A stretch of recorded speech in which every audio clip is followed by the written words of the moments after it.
que tan bona acollida ha trobat a l'Ajuntament d'Arbúcies, i la veritat és que té una especial significació,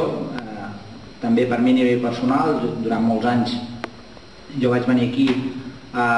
ajudar a organitzar el que era l'acampada d'Arbúcies amb el Pere Garriga. Jo us puc dir amb honor i amb orgull que al llarg d'aquests 33 anys darrers, des de la restauració de la democràcia, Arbúcies no ha tingut cap alcalde que no fos independentista.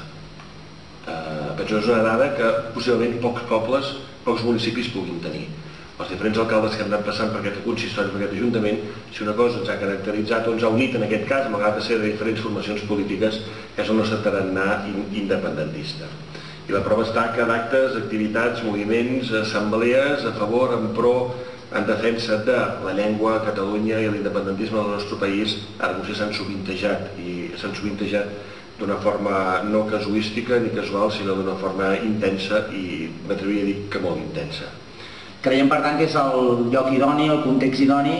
perquè els joves organitzen aquesta acampada, perquè hi donem suport des de Solidaritat, i la manera que hi hem volgut donar suport era fer la nostra activitat, la nostra contribució. L'any passat vam fer la primera escola d'estiu de Solidaritat, la vam fer a la Molina, amb un gran èxit de participació, i enguany l'executiva de Solidaritat va decidir organitzar l'escola d'estiu a Arbúcies, coincidint amb els dies que els joves muntaven l'acampada. Nosaltres organitzarem les activitats de dia, que són les activitats xerrades, formatives, obertes a tot el poble, obertes a tota la ciutadania que vulgui participar-hi, i des de la tarda a vespre els joves després impulsaran aquest projecte de concerts, acampada, etc.